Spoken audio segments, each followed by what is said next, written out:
Kurt, we have big news in New York. Not Kevin Durant, RJ Barrett, and the New York Knicks reach a rookie extension, 4 years, worth up to $120 million. Now, this is the big thing that jumps out to me. The last draft pick to sign a multi-year contract extension with the New York Knicks was back in 1999 with Charlie Ward. And that's when the Knicks were good. So let's just start it off there. How do you feel about this? Are you excited about the move that New York just made? By the way, I love that Leon Rose, for whatever you think of what he's doing, has done some things right. Like, I'm not giving up my draft picks. I'm not, or not easily. Like, I'm hoarding them, and then I'm doing smart things with them. Like, he's been patient, and now actually re-signing one of your good young players rather than trading him for some aging vet. Like, it steps in the right direction as an organization. I like this deal. By the way, it's 120 million is the number that got thrown out by the agent first. It's 107 million guaranteed with about 13 million in incentives if he makes all-star teams or all NBA teams and stuff like that. So that's a good incentive for, I like that for the Knicks end, because Barrett's the kind of guy who could get there, right? Like, he could be an all-star. And this is, hey, putting that financial motivation out there is a good thing. I like the deal. I really like that he tried to put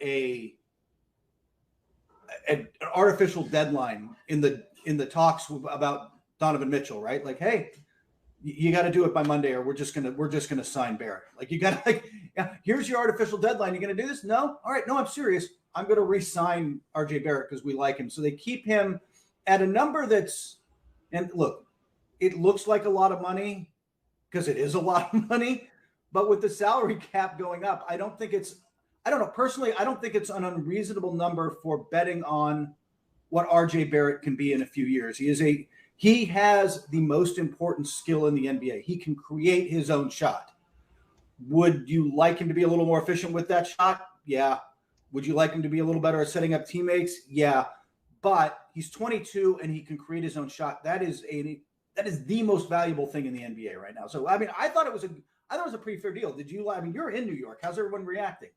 I'm in Queens, so it's kind of like, are you a Knicks fan or are you a Nets fan? But either way, I think most people are kind of taking a sigh of relief. But as far as New York fans with this deal, look, I know it's not necessarily the most glamorous thing, which always upsets New York fans. I've noticed that. It's like they almost treat their teams like a stock exchange. I love this guy for 2 weeks, and then there's a dip. Oh, trade him.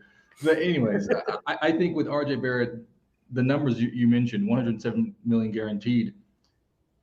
Just to put that in perspective, yes, it's a lot of money, but they just signed Jalen Brunson, who had one really good year in Dallas playing alongside Luka Doncic, for $104 million. Yeah. So, I mean, when you think about what this means, we always talk about, the rookie max extension. DeAndre Ayton, he didn't get his. Yeah. Well, you look at that 2019 class, the numbers that are being thrown out for rookie max deals, 5 years, 198 million, up to $230 million. So when you think about this deal that New York made, that they're keeping a player who has shown flashes of being very good, but still, in my opinion, the decision-making, the maturity is not there yet. And he's 22 years old. I mean, what do you expect? But for them to be that conservative, to get the deal done and somehow build a young core and keep their two superstars, and I put quotes there because they haven't reached that echelon yet, but they are the franchise players for New York at this moment. And that's the key point, right? Like, at this moment, Julius Randle is on the same deal essentially as RJ Barrett. It's a 4-year deal worth 117 million or so. So you're thinking, wow, how did they get 3 franchise-ish kind of guys, 2, and then plus the Jalen Brunson, who is kind of replacing Kemba Walker, in that role, yeah, all for $120 million or less. Like, that to me is case study. Other teams in the league need to figure that out as far as building a young core, because the other team that I think is in a similar position as the New York Knicks would be something like the Oklahoma City Thunder, and Shai Gilgeous-Alexander is not on that deal. Josh Giddey and like Chet Holmgren, I think they're playing a different game. So I think this is a really cool thing for New York. They're actually making conservative, wise moves in what I call boring revolution, but it works in this city at this moment. I think it works. I think, look, the Knicks are going to be now you're betting on, if you're a Knicks fan, like, you need a bounce back year from Julius Randle. Like, if they shop around, they can't trade him for value. He has got to bounce back this year for them to really take a step. But RJ Barrett takes a step forward. Brunson gives you a secondary shot creator. You've still got Mitchell Robinson. You've still got some other players, some young players you can play around with. We'll see what this ends up looking like, but it's a pretty good team that's set itself up. Look, the advantage to being New York is it's the advantage Miami has. It's the advantage the Los Angeles teams have. You can still go get a superstar. Like, superstars will want to come to you, I think. And I think that you just have to create a foundation they want to play with. This Knicks team might be a true number one away, but now you kind of got a situation where that guy could come in and thrive. So I'm bully. I'm strong on bully. Suddenly I sound like Teddy Roosevelt. Bully for them. I don't know where that came from. But I'm bullish on what they're doing. I do think that, like, they are headed in the right direction. Yeah, the tree in New York was rot at the core, and I feel like this is one of those things where they're trying to build up, and like I said, very conservative. It's almost like angel investing, and this is angel investing in the NBA. Once again, we're talking a difference of $100 million.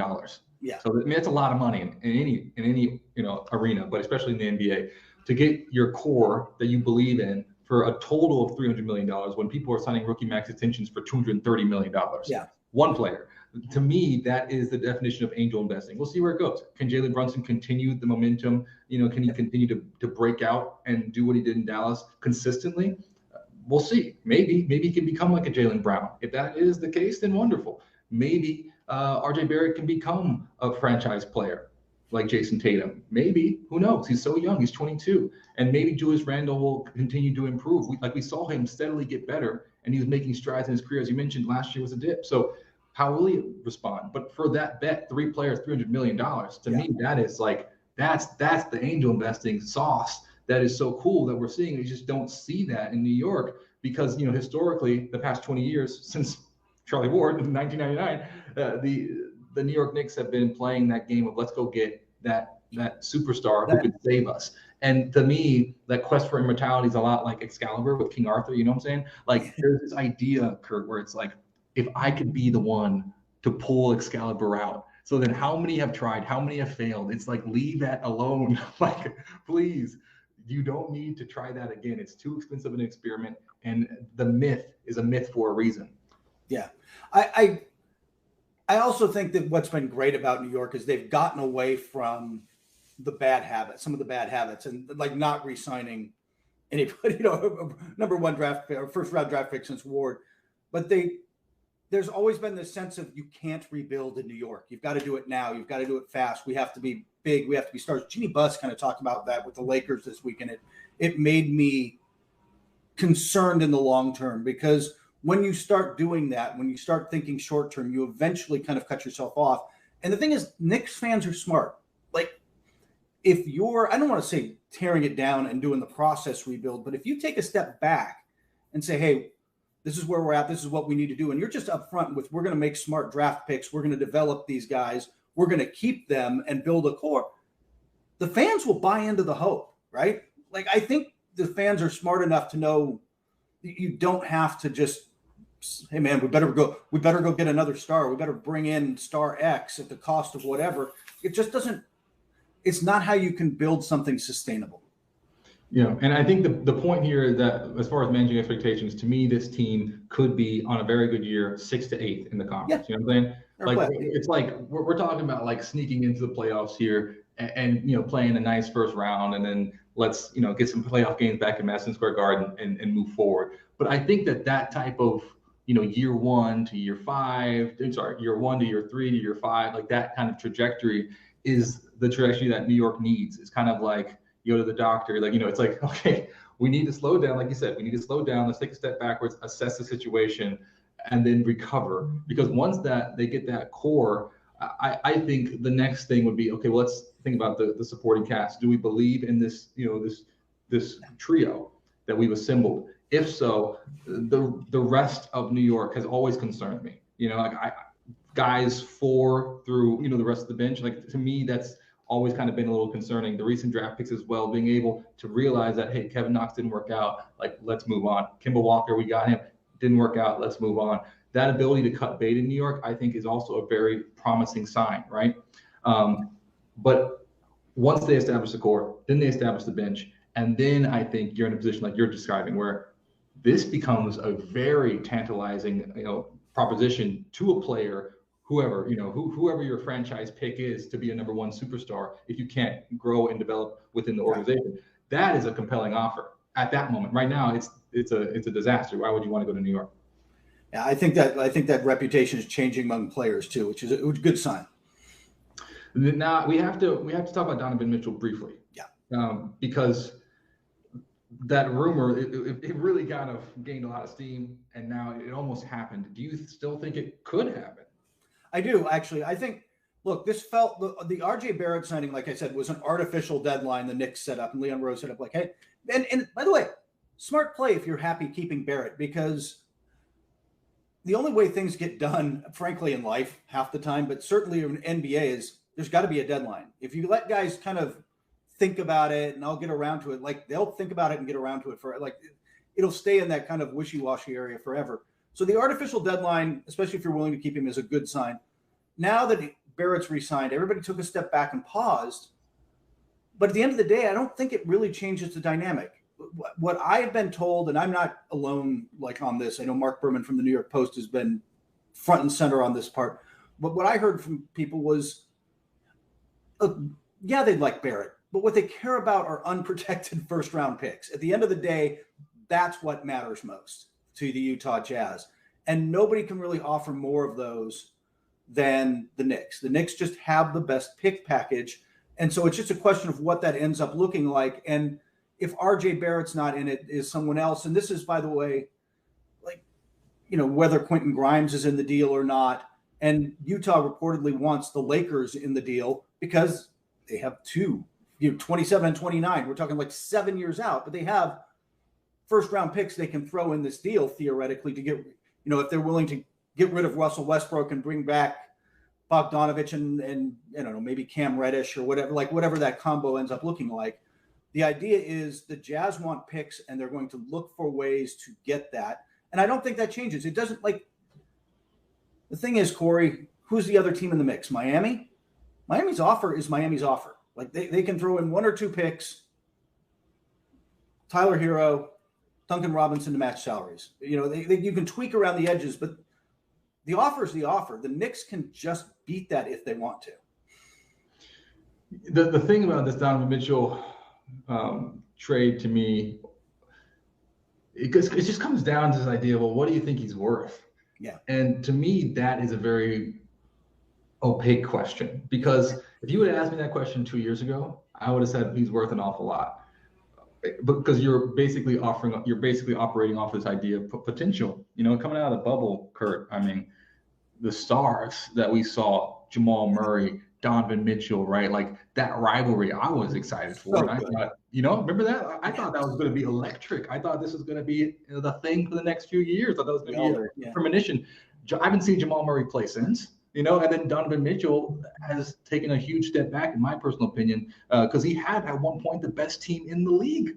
The Quinn Snyder's team was like the best team in the league from top to bottom, and they weren't able to do anything substantial with it. So I personally think that his value is not in a good place right now, especially with Rudy Gobert resetting the value within the whole market, which I think they severely overpaid for Rudy Gobert. The Minnesota Timberwolves did. So when you think about this market that's basically priced out, like as far as just everything's overvalued, and then you have Donovan Mitchell, who underperformed on his way to what was becoming one of the heir apparents of the whole league.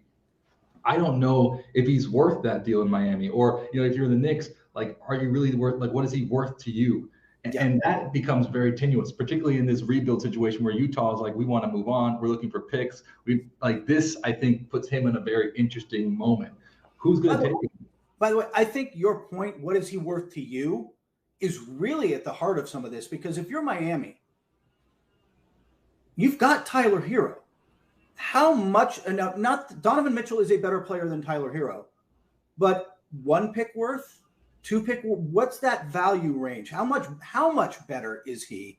How much are you willing to give up, and how much future are you willing to risk, like, to get that done? Is he really that much better than Tyler Hero that you're like, wow, I got to put two unprotected first round picks in this? I don't know that it's that big a leap. Where the Knicks, trying to establish themselves, talking about that foundation they're trying to build. I feel like it's a slightly different calculus. Plus, they've got a lot more picks. Like they can afford to give them up and not damage and still have, if they give up 2 first-round picks, they've still got unprotected and 5 total. They've still got like 4 more first-round picks they can trade to bring in other players and stuff. Like they leave themselves flexibility to do other things. So the situation's a little different. I will also say this, just from Utah, the pure negotiating point of view. If you're the Knicks, I'm willing to wait this out a little bit because Danny Ainge has a new coach in Will Hardy coming in, and the youngest coach in the NBA, trying to establish a new culture in Utah. And if he's got to sit down the first day and answer at media day and answer 30 minutes of Donovan Mitchell, how are you going to use Donovan Mitchell? Is that trade? Like if that's the conversation, because that will be the conversation every day until he's traded, it becomes a distraction that's hard to deal with. The Jazz don't want that. And the Knicks may be willing to say, hey, we can wait. Yeah, and I think that's probably wise on there, because now what you're basically doing is, putting the onus on them and saying, look, if you want to deal with all that, like we saw the circuses that happened around the league recently with disgruntled superstars, if you want to deal with that, go ahead. In the middle of new ownership, new head coach, new vision, good luck with that, right? And I think you're right. I think it's a very astute point. And with the whole, what is Donovan Mitchell worth to you question, I think clearly, if you're talking about a Utah Jazz rebuild, that I didn't want to go into that. The New York City kind of rebuild that we are seeing, it's not obviously totally different places in the rebuild kind of idea, but I think you'd have to be a little cautious there. Ultimately, what we're seeing from Donovan Mitchell is there's a critical fork in the road, right? And, I like him. I think he's I admire what he puts out there. I admire the way he carries himself. But ultimately, he has 2 different routes in front of him. He can either, push through and become that franchise player, that all-star, that superstar that we saw flashes of back in the bubble, or he can become like a Victor Oladipo. And I think that right now, that is an interesting question. Like, what is Victor Oladipo worth to a team? Turns out he wasn't a franchise player that we thought he was. Turns out he wasn't even number 2. Turns out like he's, one of the 3rd, 4th options on a Miami Heat team, right? And I think that's kind of like understanding that question of, well, what is he worth to you? And that's a really hard question to ask, because in Miami, Victor Oladipo's that, but in Indiana, he was another thing, but he was not successful in Indiana. So is he really worth that? Does that make sense? Yeah. Yeah. And actually, Oladipo is one of the guys I'm kind of, by the way, quietly most interested to watch this year. He had the health issues. He never quite got right. He looked better in the playoffs for them with a full off season of training, stepping into a role in Miami and not asked to be, the man per se. He gets to be Robin, to use John Wall's words. I think he could really have a bounce back year. And they're going to need it in Miami after losing PJ Tucker and now losing Markieff Morris, losing some forwards. They're going to need some guys to step up. And quietly, Victor Oladipo is an interesting guy to watch. I want to bring your attention to Oklahoma City Thunder. One of the most exciting young players recently had a season-ending injury. Chet Holmgren is out for the entire season with a Lisfranc injury in his right foot. So he sustained it playing in the Pro-Am game in Seattle. And this news is an interesting moment for Oklahoma City, because they had, of course, Shai Gilgeous-Alexander becoming, post Chris Paul exit, becoming kind of the face of that organization. Josh Giddey, very exciting young player who perked up the ears of everyone, including yours. I remember we had some conversations about Giddey and how exciting he was to watch. And then you signed Chet Holmgren, who could be, on one hand, is he like a unicorn type? Is he Kevin Durant, or is he Kristaps Porzingis? Is he something else? That was a pretty interesting question. No real clear blueprint to what he could do in the NBA. Now he's out. How does this affect Oklahoma City? Well, I feel bad. Like, it sucks for Holmgren. It sucks for Oklahoma City fans. Like, nobody likes to see that year pushed back. The good news, or good news is the wrong words, the silver lining in this is that while he's got to have surgery and he's out, it's a ligament issue, not a bone issue. The bone fractures in the foot tend to be the more chronic things. The ligament can heal, especially at his age. So knock on wood, this isn't turning out to be something chronic. It kind of sucks to be set back, but I don't know that it really changes where they were, because I think as an organization, they're just still in asset acquiring mode, right? Like they've got I forget the exact number, but it's roughly 3,026 picks over the next 7 years or something. Like they've got a ridiculous number of picks coming in. They're not going to be good this year. They're, and even if Holmgren were playing, they'd be interesting. I think they'd be worth watching, but I don't think they're going to be particularly good. They're going to be in the mix to add more next year. So I think they're still kind of in that mode. I don't know that it really changes too much. Hopefully, I mean, I don't know how you feel. I just hope for his sake he can get right and get back out there next year. And, maybe this ends up being the Blake Griffin kind of thing. We're sitting on the bench for a year. You get to absorb watching the game. You get to absorb the game a little bit rather than just getting thrown into it. Yeah, I think it's definitely unfortunate. I think he landed in a good spot because Oklahoma City, I don't know how they do this, Kurt. It blows my mind. I don't know how Sam Presti has created this environment, but there's it's like operating in a vacuum with no time. I have no idea how he does it. Like the fact that the fans, especially like post Kevin Durant, James Harden, Russell Westbrook, this patience that he has, got from the fan base, mind blowing. It's almost like because of all those picks you mentioned, people think that there must be some sort of master plan, so they're willing to trust the process. Something that we didn't see, in Philadelphia. And it's interesting because in Philadelphia, I think largely that was player driven, and it's like Ken Embiid, he was driven by like Embiid. And then when it didn't work out, they fired the head coach. And now they're trying to pick the pieces around Embiid, and it's coming down to, okay, Embiid, did you lie to us? Whereas this time it came from Presti, the GM, the front office, and I think there's a shield there. And I think it's interesting too because since he is the face of the organization, but he's also shielded because he's not on the court all the time, that he's just created this environment where there's space and time for a guy like Chet Holmgren to recover, take as much time as he needs. Which is, the only other place that I could think of, well, there might be a couple, but the one that comes to my mind is Golden State, James Wiseman, right? But the difference is that Golden State just won a championship, and they have Steve Kerr and Steph Curry and everyone else. So that's the difference, but the same amount of time to heal and recover. So I think that in that sense, that's the silver lining for Chet Holmgren. And for the team, I think it's going to go back to that idea, what's Sam Presti's master plan? Because I think it's been kind of invincible. He's kind of been untouchable in that sense because it reeks brilliance. You have to have something.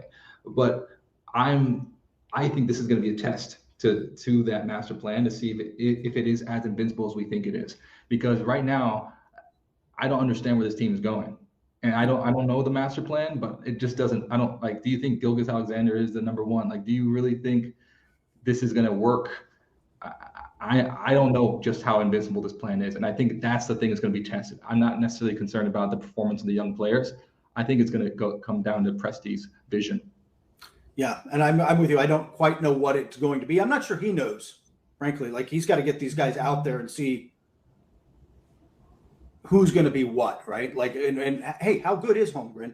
Gideon Holmgren showed some chemistry in summer league, but that's a glorified pickup game. What's it look like in actual competition? And we're not going to find out for a year. So we'll see. I think you're right, though, that they've done a good job of taking pressure off those players and not, hey, you don't have to develop today. You've got time to develop down the road. So I think they've done a really good job with that. I think, by the way, you mentioned Golden State. That pressure thing starts to change this year for them, right? With the roster changes they've had, with Otto Porter gone, guys just stepping out that played a role for them last year. Kuminga and Wiseman are being asked to step up now, and not necessarily start, not necessarily play huge roles, but they've got to step in and play a role more consistently this year. And we'll see. We'll see what happens with that. I think Kuminga's up for the task. We'll see with Wiseman. But I think that a lot more is going to be asked of them in the regular season, at least. The no pressure situation is gone. This is a championship team, and they're going to be asked to play a role. Yeah, I think absolutely, for sure. And then with Oklahoma City, the things that I'm looking for the season, because you're right, you basically can kind of you can just write it off, which is just a crazy concept, but it's true. I'm curious to see how Shai Gilgeous-Alexander continues to develop and mature. And then the other thing I think with Chet Holmgren is he's in an interesting position now because there's like this weird tendency for people in basketball, well, people in sports, to basically associate you with something, right? It's like the word game. And right now the word is perhaps fragile, like what is that concept is what's his durability? And that was already a question, with his size being 7 foot, under 200 pounds coming into the NBA. How would he last? And I think that this is going to be something that he now has to disprove moving forward.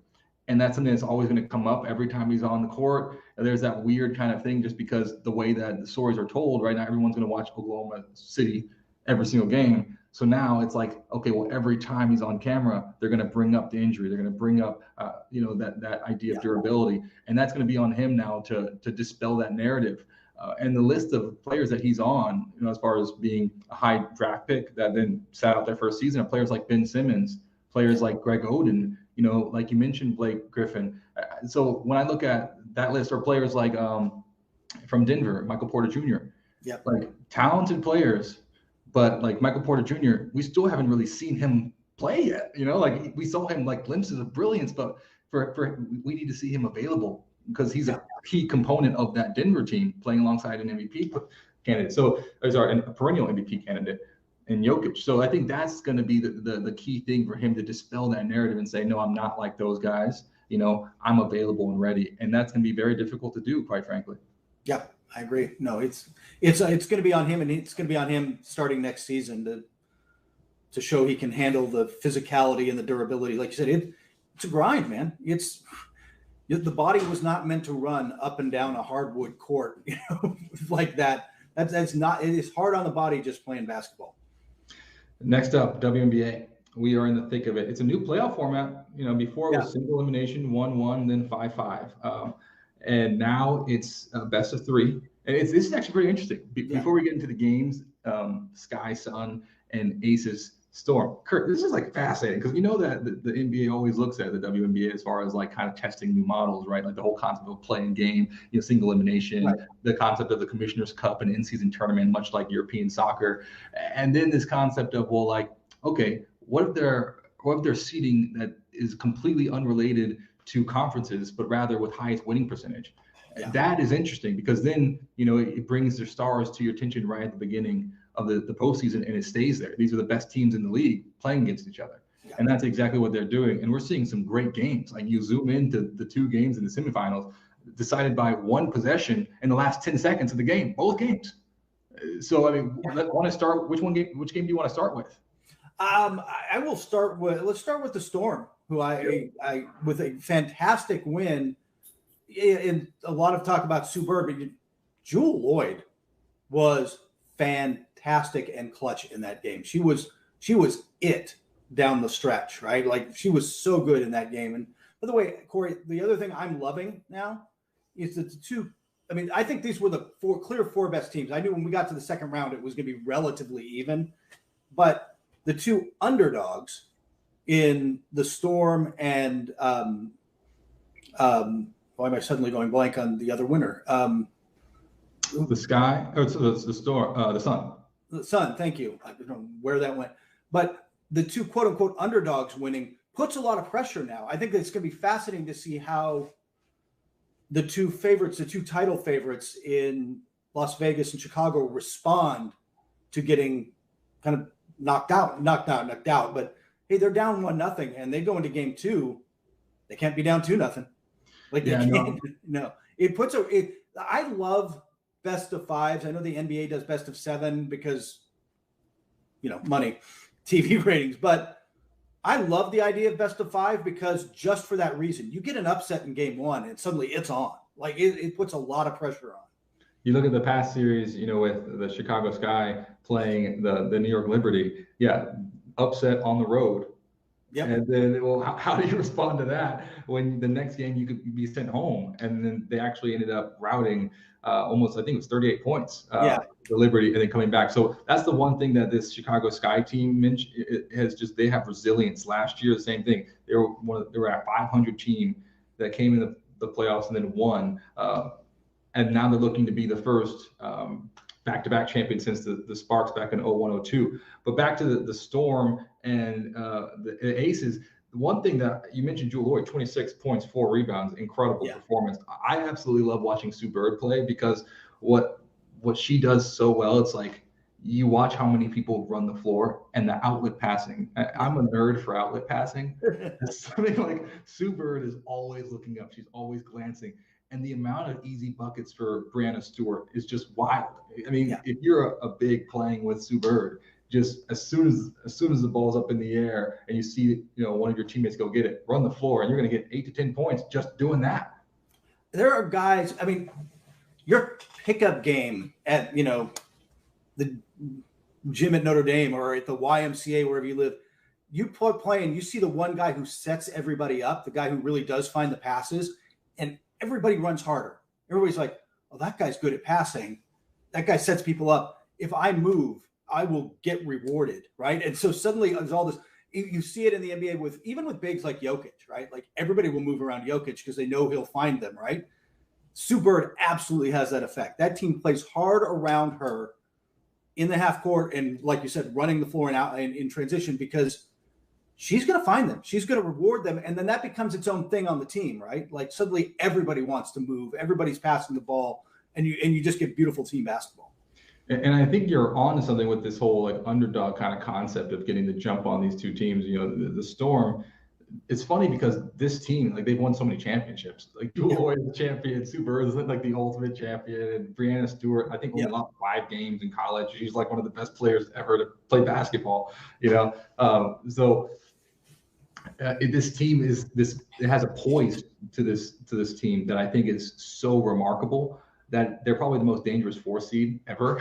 But the Las Vegas Aces, one thing I think that I love watching about them is the way that Kelsey Plum has just taken a giant leap forward this year. We've seen flashes of that, after a pretty rough start to her WNBA career with performance and injuries. But the way that she's responded since, winning the gold in Tokyo, recovering from her massive injury in record time, winning gold, and then this year putting together just an incredible season, quite frankly, and understanding that it's not about personal performance. I was reading a piece about her recently, and she was saying that I'm over that point in my career where it's about my stats. I don't want to be a great stat stuffer. I want to win. I want to be a great teammate. And you can see that like the way that the team trusts her. Like she was the one who took that last shot.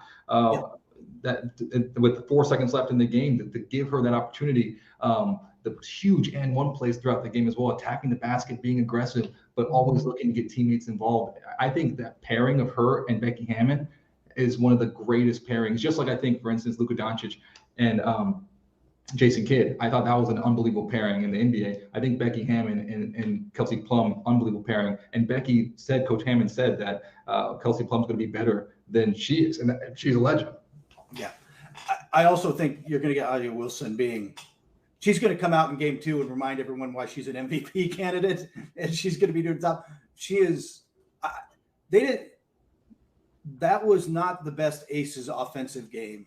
They've been better about their defense, but they struggled a little to score in that one. I don't know. We'll see. We'll see what happens. That's a good defense they're going up against. Very good defense, but I think we'll see. This is the kind of spot where if you have that kind of talent from Wilson and Plum, and there's other guys, that's a deep team in Las Vegas. Somebody's got to step up. Somebody's got to break through and have the big day. And I think this is where if you're an MVP type candidate, this is your game. You've got to step up and show it. So I expect a big game 2 from her and a big rest of the series. But it's not going to be that easy. That is a tight series. And then on the other side, the sky, Candace Parker, 15 and 15. What? She has been so fantastic. By the way, one of the better defenders to this day in the league, and how she did not make the all-defensive team is kind of confusing to me. Like the all-defensive WNBA all-defensive team came out, and Candace Parker got left off somehow. I'm shafted, looking for the right word there, but I don't know how you leave her off. And it's not that easy to take good defenders off. Trust me, putting together those lists is hard. It kills me every year in the NBA when I think lucky enough to have a vote, but it's difficult. But I don't know how you leave Candace Parker off. She's been so good defensively. Yeah, I mean, she had 2 blocks in the first quarter on round 2. An unbelievable performance, 19 points, 18 rebounds, and also 5 assists. It's just crazy to see how she impacts every single part of the game. And some of those one-on-ones, it's just like, some of the moves that she would do, especially that fadeaway into the corner, I'm just like, wow. How do you guard her? It's like impossible. The one thing I think is really interesting about that Sky team is that Allie Quigley, she, by the way, I think is one of the purest shooters, in basketball, period. Like, full stop. And she only has 7 points. Courtney Vandersloot, who is an unbelievable point guard, often compared to be like the John Stockton of the WNBA. She didn't even score till the second half.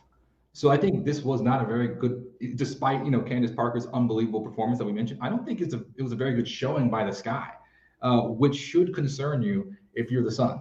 Especially knowing that resilience. So I think that I expect both top seeds to bounce back with better games, but you're in it now, right? If you're down 1-0, you're in it.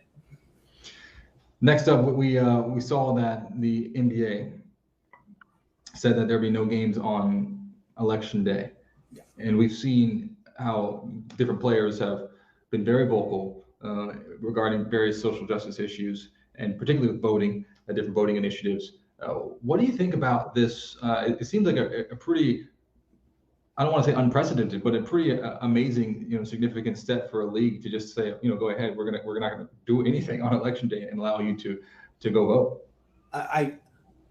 Even if the gesture is largely symbolic, I think it's an important one to say, hey, voting in this era in particular, Corey, I think voting and voting rights stuff matters, and the effort in some parts of the country to make it almost harder to vote is such the antithesis of what we should be striving for as a democracy. And it's not, look, you got to make sure that the vote is safe and all that, but I love the idea of it being a holiday. There are countries that I know vote over the weekend or make it a holiday or have multiple days. Like, the easier you can make it to vote, the better. We should be encouraging more people to participate in democracy, and it just hasn't felt that way. So if it's nothing other than symbolic, I love that the NBA did this. Yeah, I think there's always this idea of consistency, as far as, are you consistently doing these actions, especially with activism, over a long period of time. And I think the NBA has consistently, especially under Adam Silver's tenure, been very consistent in their actions. And just most recently, you think about like the bubble, for instance. I remember when the Milwaukee Bucks decided, they made their decision in the middle of the playoffs, and how the league responded.